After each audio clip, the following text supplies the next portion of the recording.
میں آپ کو ایک واقعہ سناتا ہوں۔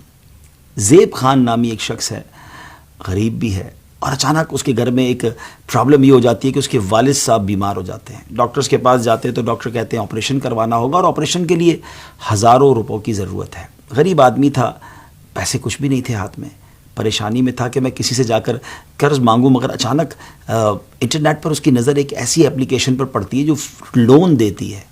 بڑا اچھا لگا اسے کہ بغیر کوئی زیادہ ڈاکیومنٹیشن کے، بغیر کسی کی گارنٹی کے آسانی سے 15-20 ہزار روپے لون مل جائے گا۔ پیسے اس کو زیادہ چاہیے تھے، لیکن مرتا کیا نہ کرتا، 20-25 ہزار روپے اس ایپلیکیشن سے لون لیا۔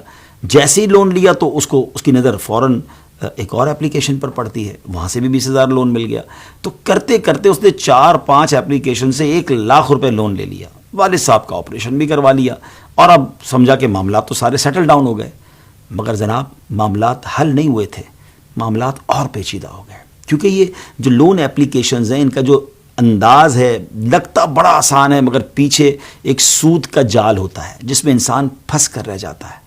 دیکھتے ہی دیکھتے اب مطالبے شروع ہوئے، ان کی ریکوری ٹیم نے رابطہ کرنا شروع کیا، اور پتہ یہ چلا کہ جناب 20 ہزار کے لون پر 20 ہزار نہیں، کئی لاکھ واپس دینے پڑیں گے۔ اب جب دھمکیاں ملنے لگیں اور گھر کی معلومات باہر دینے کی باتیں شروع ہو گئی، پتہ چلا کہ ایسے سسٹم ہوتے ہیں کہ ٹیلی فون کے سارے ڈیٹا ان کے پاس چلا گیا، خاندان کی خواتین کی تصاویر بھی ان کے پاس چلی گئی، اور اب عجب انداز سے زیب خان صاحب کو پریشر دیا جانے لگا۔ آپ یقین کریں، وہ شخص جس کے پاس والد کے آپریشن کے لیے چند ہزار روپے نہیں تھے، اب اس نے اور لوگوں سے قرض لے کے اپنی عزت بچانے کے لیے ان ایپلیکیشنز والوں کو پیسے لوٹانا شروع کیے۔ اور کچھ عرصے کے بعد جب اس نے کیلکولیٹ کیا تو پتہ چلا کہ جو 5 ایپلیکیشن سے 1 لاکھ روپے لیے تھے، اس کی جگہ 5 لاکھ تو وہ پیمنٹ کر چکے، مگر اصل رقم اب بھی باقی ہے، اور سود ہے کہ رک نہیں رہا، میٹر ہے کہ چلتا جا رہا ہے۔ نہ راتوں کی نیند باقی بچی، نہ دل کا سکون باقی بچا۔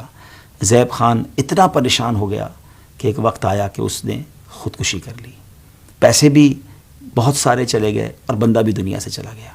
یقیناً یہ زیادتی ہے، یہ ظلم ہے ان ایپلیکیشنز والوں کی کہ جو اس طرح لوگوں کو پھانستے ہیں۔ مگر ہمیں بھی تو کچھ خیال کرنا ہے نا۔ سب سے پہلی بات، ہم مسلمان ہیں۔ سود حرام اور جہنم میں لے جانے والا کام ہے۔ ٹھیک ہے، بعض اوقات انسان کو قرض کی ضرورت پڑتی ہے، وہ کوشش کرے، مگر سودی قرض کی طرف تو نہ جائے نا۔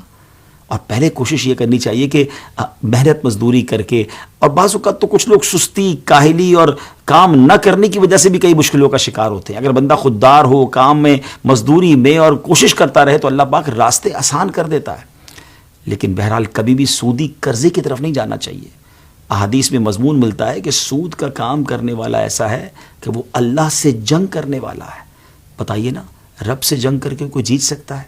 قرآن و احادیث میں سود کی بہت زیادہ مذمت آئی ہے، اور اب تو یہ اسکیم بڑھتے جا رہے ہیں، اب تو یہ سازشیں بڑھتی جا رہی ہیں، اور کئی لوگ ایسا لگتا ہے سر سے پیر تک قرضوں میں اور سود در سود میں غرق ہوتے چلے جا رہے ہیں۔ اللہ کریم ان تمام لوگوں کے لیے مشکل آسان فرمائے جو اس طرح کے قرضوں میں جکڑے جا چکے ہیں۔ اللہ سب قرضداروں کے قرضے اتار دے، مگر آپ نے اس جال میں پھنسنا نہیں ہے، نہ کسی کو پھنسنے دینا ہے۔ اس ویڈیو کو اچھی نیت کے ساتھ شیئر کیجئے۔